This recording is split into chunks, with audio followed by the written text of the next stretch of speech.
말씀으로 너희는 마음에 근심하지 말라, 이런 제목으로 하나님 말씀 선포하겠습니다.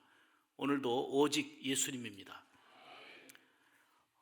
사람은 누구나 걱정, 근심 그리고 염려 속에 살아갑니다.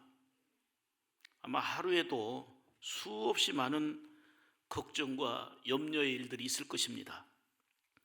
내가 의식을 하든 의식을 하지 않든 염려와 근심은 우리의 삶의 일부가 되고 말았습니다. 여러분, 살면서 염려할 일이 없으면 얼마나 좋겠어요? 근심할 일이 없다면 얼마나 좋겠습니까?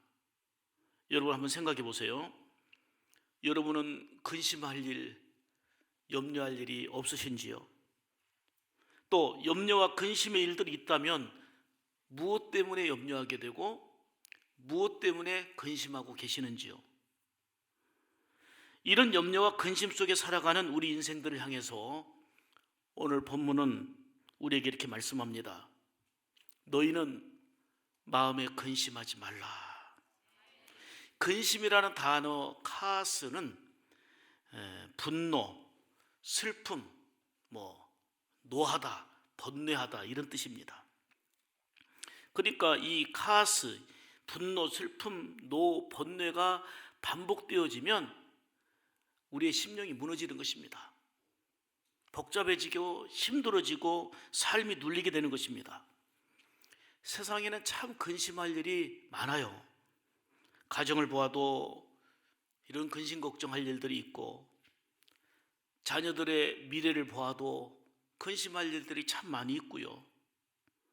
또 남북 문제가 잘 되는 줄 알았더니 또 결렬되면서 나름대로 기도하며 걱정하는 일들이 많고요.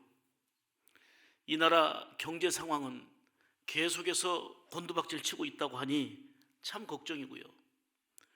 과거에는 생각지 못했던 미세먼지로 인해서 온갖 새로운 문제들이 많이 발생하면서 걱정할 일, 근심할 일들이 끊임없이 나타나고 있습니다. 그런가 하면 한참 계획을 세우고 일할 나이인데 갑작스러운 건강의 적신호로 인해서 근심하는 일들도 있습니다. 고린도후서 7장 10절 말씀에 하나님의 뜻대로 하는 근심은 후회할 것이 없는 구원에 이르는 회개를 이루는 것이지만 세상의 근심은 사망을 이룬다 그랬어요. 하나님의 뜻대로 하는 근심은 내가 이리 살아서는 안 되겠구나, 죄를 회개해야 되겠구나, 내 일이 살면 절대 안 되지 하고 회개하고 회개함으로 구원에 이르게 되고 복된 자리에 이르게 되지만, 살면서 세상의 근심은 고통이요, 아픔이요, 짓눌림이요, 결국은 사망이 된다는 거예요. 죽음으로 가는 거, 이게 근심이에요. 영적인 근심, 하나님의 뜻대로 하는 근심은 우리를 새롭게 하고 변화시키고 달라지게 하고 구원의 자녀로 살아갈 수 있도록 하는 생산적인 거지만, 살면서 세상의 근심은 뼈를 마르게 하는 거예요. 고통이 되는 거예요. 그래서 근심하지 말라 말씀하지만 우리의 삶 가운데는 근심이 떠나질 않아요. 염려가 떠나질 않아요. 선진국을 대표하는 나라 중에 가장 대표 나라가 바로 미국이라고 할 수 있을 겁니다. 미국에서는 수천만 명이 불면증으로 고생을 하고 있습니다. 형편이 안 좋아서요? 못 살아서요? 갖추지 않아서요? 세계에서 가장 모든 걸 갖추고 있다고 하는 나라지만 불면증이 점점 그 환자들이 늘어나면서 수천만 명이 이른다고 합니다. 하루에 아스피린, 수면제, 신경 안정제 등이 무려 30톤이나 팔린다는 거예요. 하루에. 세상의 근심과 염려 때문입니다. 이것은 우리나라도 예외가 아닙니다. 과거에 비하면 사는 것이 놀라우게 달라졌고 상상을 초월할 만큼 좋은 환경 속에 많은 걸 갖추고 살지만 늘어나는 것은 근심입니다. 늘어나는 것은 불면증입니다. 근심과 걱정의 문제를 해결할 수가 없습니다. 오히려 가면 갈수록 근심 걱정할 일들이 쌓여가고 있습니다. 연세대 심리학과 교수인 이동규 교수가 방송 출연을 하면서 역할을 하는데 아나운서가 이 교수님에게 질문했습니다. 교수님은 심리학을 전공하기 때문에 심리학을 잘 아시고 그래서 근심이 없을 것 같습니다 라고 아나운서가 얘기한 거예요. 그랬더니 이동규 교수가 뭐라고 얘기합니까? 그렇지 않습니다. 저도 근심이 참 많습니다. 방송을 잘 할 수 있을까? 짜여진 멘트대로 시간을 넘기지 않고 내가 잘 감당할 수 있을까? 이 프로그램을 지켜보는 사람들 중에는 나보다 훌륭한 사람들도 많을 터인데 하면서 방송하면서 이런 걱정 저런 근심, 방송하지 않는 사람들이 전혀 근심하지 않는 것들을 근심을 달고 사는 거예요. 그러면서 방송에 나오는데 이렇게 근심 걱정이 많을 줄 몰랐다고 대답합니다. 그런데 우리가 살면서 근심거리, 염려거리가 있는 건 맞습니다만은 현대인들의 문제는 쓸데없는 과잉 근심이 많이 있다는 거예요. 과잉 근심. 중국의 심리학자인 리쥐순이라고 하는 이 사람이 쓴 책이 있습니다. 여러분 화면에 보시는 대로 과잉 근심이라는 책입니다. 100만 권 이상 팔린 베스트셀러 중에 하나입니다. 이 책에 보면 사람들이 살면서 항상 행복할 수는 없지만 그렇다고 사람이 늘 불행한 것도 아니다. 그래서 행복과 불행 가운데 근심을 물리치고 새로운 즐거움을 찾아야 된다. 그런데 요즘 사람들이 몰라서 근심하는 것이 아니라 너무 많은 것을 알고 있는 과잉 정보 때문에 근심한다 그랬어요. 이를 과잉 근심이다. 너무 많이 가졌고 너무 많이 알고 너무 많은 것 때문에 근심도 과잉한다는 거예요. 오늘 시대는 정말 걱정과 근심할 일들로 인해서 근심하기도 하지만 별 필요 없는 일들로, 쓸데없는 일들로 과잉 근심하는 일들이 많이 있습니다. 오늘 본문을 보십시오. 근심에 빠진 제자들에게 주님이 하신 말씀입니다. 근심 걱정하고 있는 십자가를 지시는 주님의 말씀을 통해서 우리는 어떻게 사나? 예수님이 십자가 지시고 돌아가시면 우리는 어떻게 되나? 걱정하고 근심하는 제자들을 향하여 너희는 근심하지 말라. 마음에 근심하지 말라. 하나님을 믿으니 또 나를 믿어라 말씀하셨잖아요. 이 말씀은 과거에 근심하고 있는 제자들에게 주신 말씀으로 끝난 게 아니고 오늘 과잉 근심 속에, 이 시대 속에 근심과 염려 속에 살아가는 성도들에게 너희는 마음에 근심하지 말라 들려주시는 말씀인 줄 믿습니다. 그러면 오늘 우리가 어떻게 하면 마음에 근심하지 않고 근심을 극복하며 살아갈 수 있을지 오늘 본문을 통해서 들려주시는 생명의 말씀을 세 가지로 듣기를 원합니다. 첫째로, 근심에서 벗어나려면 믿음을 가지라는 것입니다.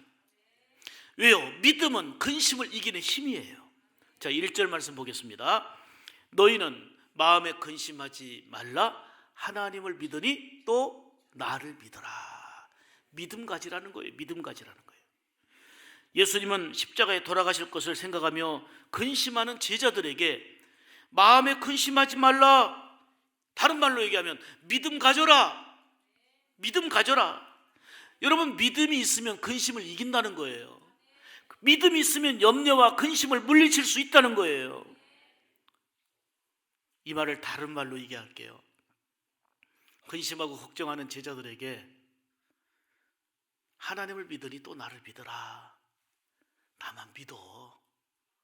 걱정하지 말고 나만 믿어. 그 얘기입니다. 지금 이 말씀은 각 상황이 달라요. 형편이 달라요. 사는 형편이나 모든 처지가 다르지만 이 말씀은 지금 우리에게, 여러분에게 주시는 말씀인 줄 믿습니다. 너희는, 이게 제자들이잖아요. 너희는이 저와 여러분이 돼야 되는 거예요. 우리는 마음에 근심하지 말라는 거예요. 바로 예수님을 믿는 믿음 때문이라는 거예요. 주님은 그러함으로 근심과 염려가 많은 세상 속에서 우리에게 요구하는 건 바로 근심을 물리칠 수 있는 믿음인 거예요. 믿음이 있으면 근심과 걱정을 물리칠 수 있습니다. 오늘 우리 예배 때도 고백했습니다마는 예배 때마다 우리가 신앙 고백을 합니다. 나는 전능하신 하나님 아버지, 하나님이 창조주이심을 믿습니다 고백합니다. 이 고백대로 하나님이 창조주시요 전능하신 분이심을 믿으십니까? 전능하신 하나님이 나의 아버지심을 믿으십니까? 그러면 맡기라는 것입니다. 믿음이 뭡니까? 근심되는 일, 걱정되는 일을 맡기는 거, 이게 믿음입니다. 살다 보면 근심과 염려되는 일들을 수없이 만나게 되지만 믿음으로 맡기게 되면 나타나는 현상이 있습니다. 심령 중심에 평안이 와요. 기쁨이 와요. 근심을 물리치기 위해서 애쓰고 에너지를 쏟는 게 아니고 믿음으로 하나님을 의지하며 맡길 때에 우리 안에 평안이 찾아와요. 우리 심령에 기쁨이 찾아오는 거예요. 근데 사람들이 왜 맡기지 못하고 살아갑니까? 맡길 만한 믿음이 없기 때문에 못 맡기는 거예요. 내가 끌어안고 사는 거예요. 제가 간혹 말씀드리잖아요.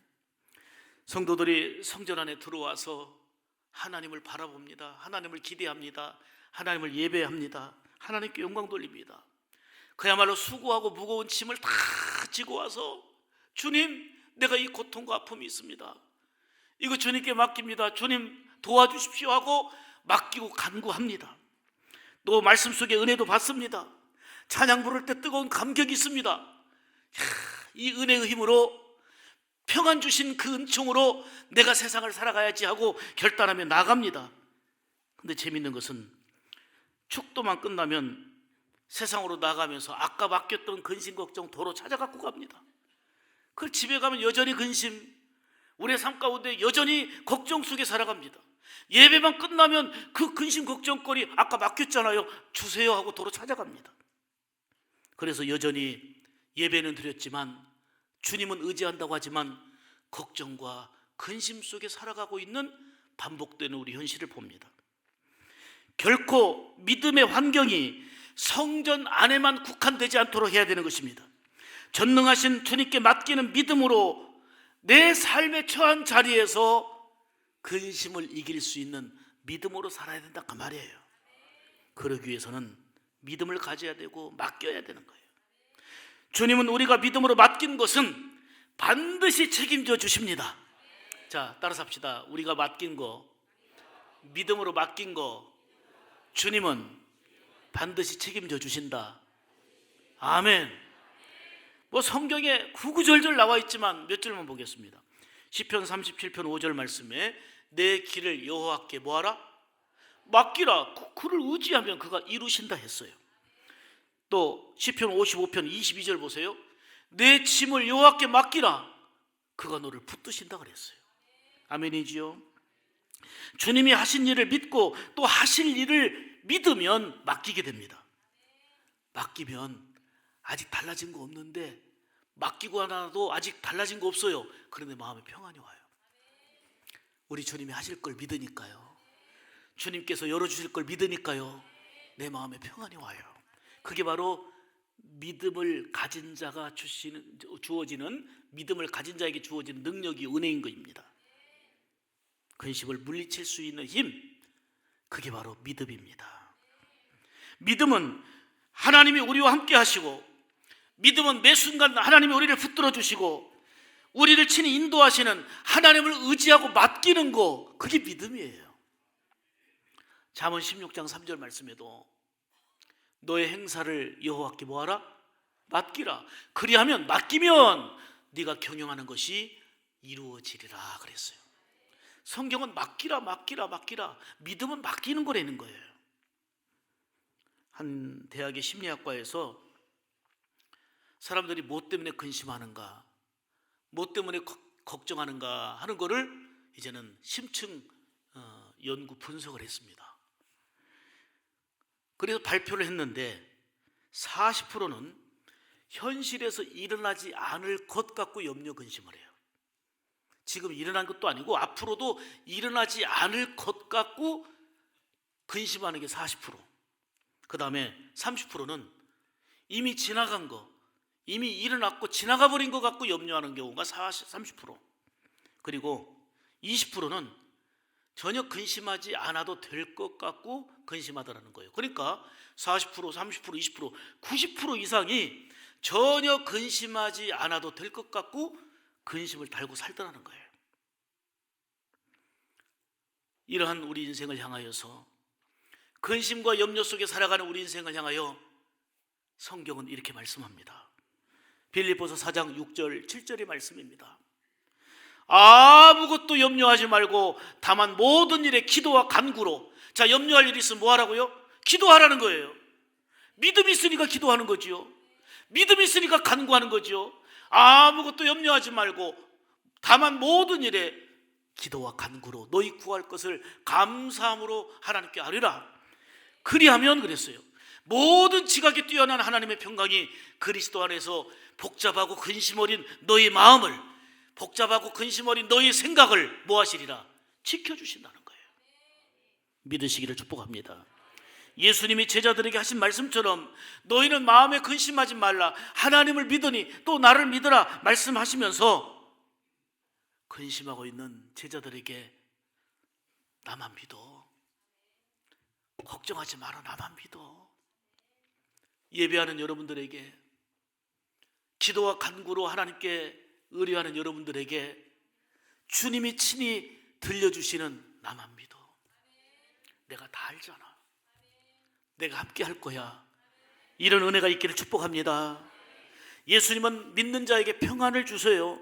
요한복음 14장 27절을 말씀합니다. 평안을 너희에게 끼치노니 곧 나의 평안을 너희에게 주노라. 내가 너희에게 주는 것은 세상이 주는 것과 같지 아니하니라. 너희는 마음에 근심하지도 말고 두려워하지도 말라 말씀하십니다. 여러분, 근심 걱정이 많은 세상을 우리가 살고 있는데요, 근심과 싸워서는 근심을 이길 수가 없어요. 염려와 싸워서는 염려를 이길 수가 없어요. 믿음으로 맡길 때 그 믿음은 근심을 물리치는 힘이에요. 놀라운 평안과 기쁨이라는 선물이 다가오게 될 것입니다. 사랑하는 여러분, 모든 근심을 이기는 믿음의 사람들이 되시기를 축복합니다. 두 번째로, 근심에서 벗어나려면 분명한 천국 신앙을 가져야 합니다. 자, 오늘 2절 3절 보겠습니다. 내 아버지 집에 거할 곳이 많도다. 그렇지 않으면 너희에게 일렀으리라. 내가 너희를 위하여 초소를 예비하러 가노니 가서 너희를 위하여 초소를 예비하면 내가 다시 와서 너희를 내게로 영접하여 나 있는 곳에 너희도 있게 하리라. 할렐루야. 예수님은 근심하는 제자들에게 근심하지 말아라. 아버지 집에는 거할 곳이 많도다. 나 있는 곳에 너희도 있게 하리라 말씀하셨어요. 한마디로 말하면 분명한 천국 신앙을 가질 때에 직면한 삶의 근심과 염려를 이길 수 있다는 것입니다. 여러분, 천국에 없는 게 있어요. 있는 것이 수두룩하지만 천국에 없는 게 있어요. 천국에 없는 게 뭐예요? 걱정이 없어요. 근심이 없어요. 아멘 하십시다. 죽음이 없어요. 질병이 없어요. 고통이 없어요. 슬픔이 없는 곳이 천국입니다. 천국에는 주님과 함께하는 영원한 즐거움입니다. 주님의 약속의 말씀을 붙들고요, 천국에 대한 분명한 소망으로 살아야 되는 거예요.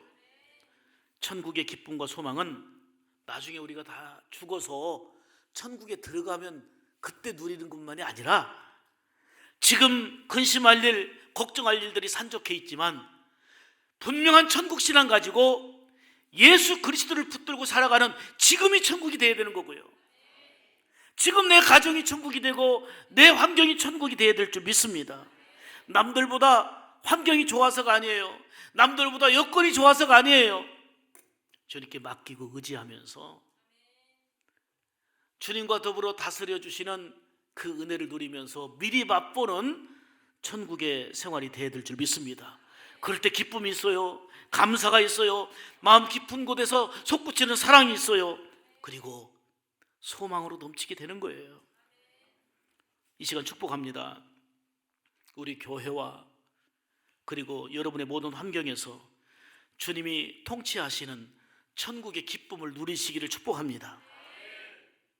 믿음의 조상들이 수많은 고통과 핍박과 아픔 속에서도 넘어지지 않고 그 얼굴에 평안과 기쁨을 잃지 않았던 것은 영원한 천국 신앙을 소유했기 때문입니다. 히브리서 11장 16절에 말씀합니다. 저희가 이제는 더 나은 본향을 사모하니 곧 하늘에 있는 것이라. 그러므로 하나님이 저희 하나님이라 일컬음 받으심을 부끄러워하지 아니하시고 저희를 위하여 한 성을 예비하셨느니라. 이렇게 말씀합니다. 스코틀랜드의 헬렌 스토크 부인 이야기입니다. 이분은 믿음으로 사는데 다가오는 건 핍박이에요. 환난이에요. 믿음을 지키기 위해서는 목숨을 내놓아야 됐어요. 결국은 믿음을 지키며 살다가 체포되어 가지고 사형 선고를 받게 됩니다. 남편과 함께 사형장에 끌려가면서 헬렌 스토크 부인이 한 고백입니다. 여보, 기뻐하세요. 오늘 우리가 죽으면 가장 즐거운 날이 될 거예요. 우리 앞에는 영원히 기뻐하고 즐거워할 수 있는 천국이 기다리고 있어요. 이 시간 나는 당신에게 작별 인사를 하고 싶지 않아요. 왜냐하면 잠깐 후에 우리는 함께 천국에서 만나서 영원히 살 수 있기 때문이에요.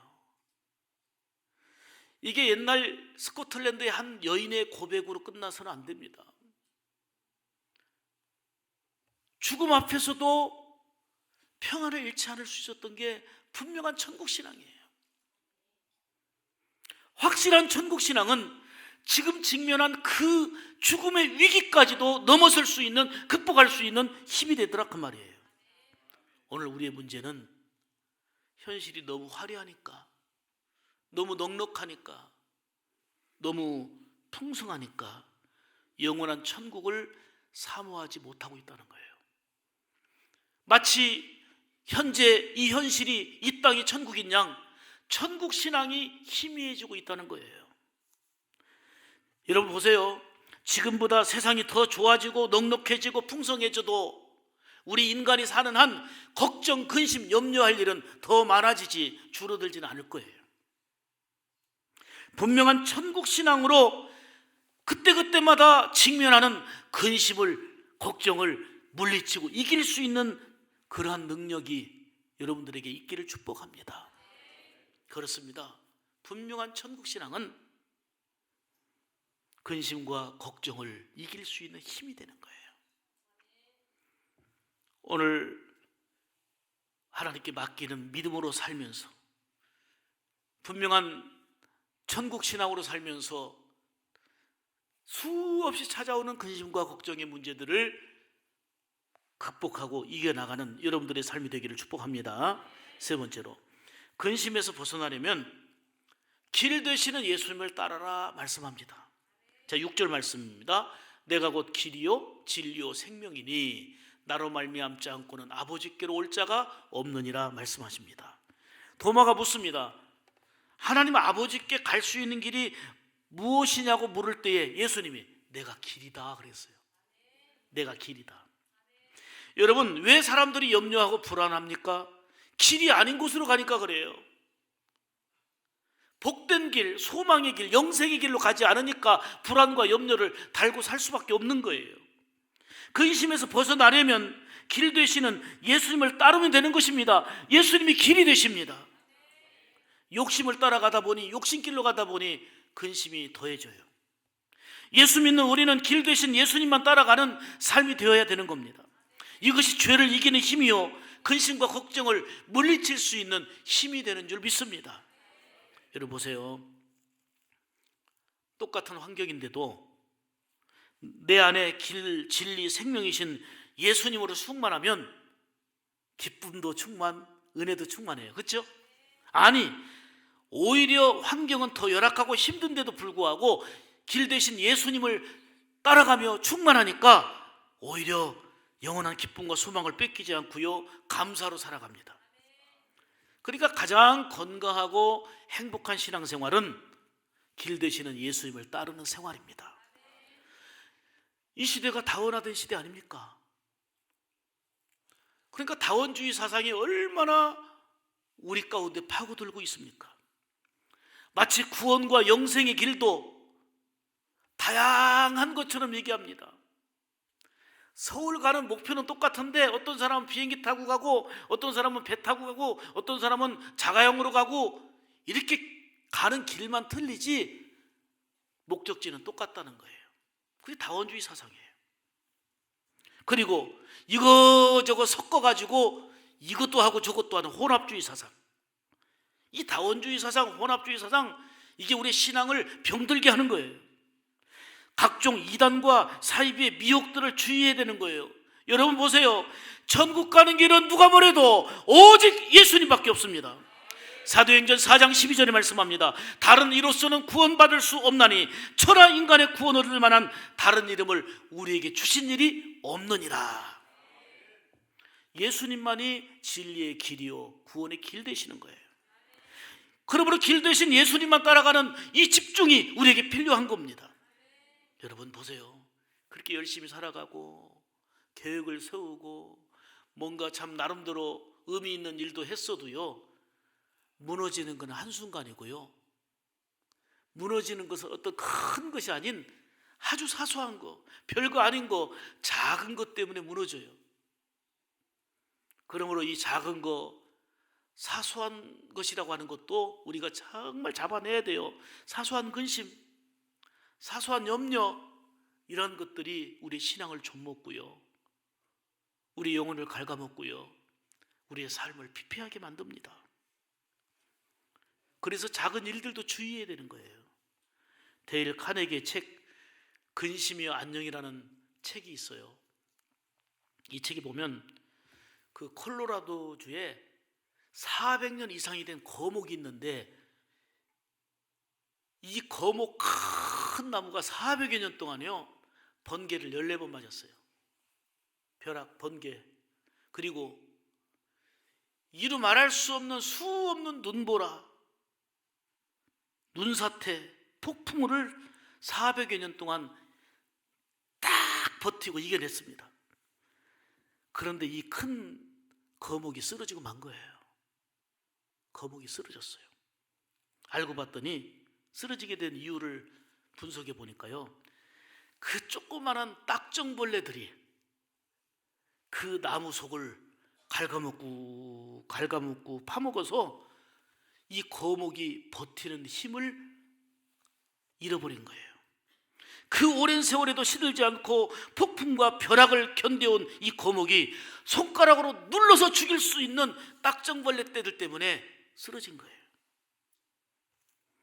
이처럼 헤아릴 수 없는 하나님의 은혜, 이루 말할 수 없는 넘치는 은혜와 사랑 속에 살면서 눈물로 결단도 해보고 비전을 품고 나가지만 딱정벌레 같은 손으로 눌러서 죽일 수 있는 작은 근심 하나가, 작은 염려 하나가 우리의 행복을 갉아먹고 우리의 비전을 갉아먹고 우리의 신앙을 갉아먹고 우리의 삶을 무너지게 만든단 말이에요. 근심은 생명의 적이다라는 세익스피어 말처럼 염려와 근심은 건강을 무너뜨려요. 믿음과 소망을 갉아먹고 절망하게 만들어요. 무엇보다도 하나님을 향한 믿음을 약화시켜요. 그러므로 어떤 상황을 만나든지 어떤 근심 어린 일 가운데서든지 길은 오직 예수님이니 길 되시는 예수님만 바라보며 따라가는 믿음으로 살아가는 가운데 근심과 걱정을 물리치는 여러분들 되시기를 축복합니다. 한 부인이 남편 사업이 완전히 부도났어요. 거기다가 자녀들은 탈선하고요, 미칠 지경이에요. 사는 게 한숨밖에 없고요, 절망밖에 없어요. 살아야 될 이유가 없는 거예요. 너무 힘들어요. 절망이 계속되다가, 근심이 계속되다가 어느 날 가스를 틀어놓고 자살을 시도합니다. 밸브를 열어놓고 이제 자살하면 끝인 줄 알고, 죽으면 끝인 줄 알고 더 영원한 고통의 세계로 들어가는 게 그 죽음 이유인데, 죽으면 끝인 줄 알고 밸브를 열어놓고 자살하려고 해요. 그래서 절망 가운데, 그런데 이웃집 라디오에서 들려오는 노래소리가 있었는데요, 그 노래소리가 그렇게 마음을 울리는 거예요. 내 모든 시험 무거운 짐을 다 같이 주 예수 앞에 아뢰이며 근심에 쌓인 날 돌아보사 내 근심 모두 맡으시네. 무거운 짐을 나 홀로 지고 견디다 못해 쓰러질 때 불쌍히 여겨 구원해 주님, 은혜의 주님 오직 예수. 할렐루야. 이 찬송이 들린 거예요. 이 부인은 한때 이 찬송도 많이 불러봤고 결단도 했고 너무 잘 알죠. 가슴을 울리면서 그 자리에 무릎을 꿇습니다. 눈물로 하나님 앞에 기도합니다. 하나님, 내가 죽을 마음은 가지면서도 기도할 마음을 갖지 못한 거 회개합니다. 죽으려는 결단을 하면서도 기도와 간구하지 못한 거 회개합니다. 죽을 수 있는 용기를 가진 사람은 하나님 앞에 기도할 수 있는 용기로 바꾸어 주십시오. 100번의 탄식이 아니라 한 번의 기도가 운명을 바꾸게 됩니다. 이게 바로 이 찬송을 들으면서 회복하고 일어서게 된 이 부인의 고백이에요. 근심이 안녕이라는 책에 실린 메리큐스 만의 부인의 이야기입니다. 다시 인용합니다. 죽을 수 있는 용기를 가진 사람은 하나님께 기도할 수 있는 용기로 바꾸어지기 원합니다. 100번의 탄식이 아니라 한 번의 기도가 운명을 바꾼다. 여러분, 살다 보면 왜 걱정할 일이 없겠어요? 근심할 일이 없겠어요? 수없이 근심할 일이 있지만 근심 속으로 들어가고 주님을 멀리해 보세요. 해결되는가? 더 깊은 한심과 절망으로 이어지게 될 것입니다. 그래서 베드로전서 5장 7절에도 너희 염려를 다 주께 맡겨버리라, 이는 저가 너희를 권고하신다 그랬잖아요. 무엇보다도 오늘 본문을 통해서 주시는 주님의 말씀을 여러분의 삶의 자리 현장에서 들으십시오. 너희는 마음에 근심하지 말라. 하나님을 믿으니 또 나를 믿으라. 나만 믿어, 나만 믿어 하시는 주님의 말씀이 크게 들려지고 일어나시기를 축복합니다. 그리하여 믿음으로 맡기는 삶으로, 분명한 천국 신앙으로, 길 되시는 예수님 말을 따르는 생활로 모든 근심과 걱정은 수없이 있지만 근심과 걱정을 이겨내며 주님 주시는 놀라운 평안을 소유하고 살아가는 우리 샘물 가족들이 다 되기를 주님의 이름으로 축복합니다. 축복합니다. 기도하겠습니다.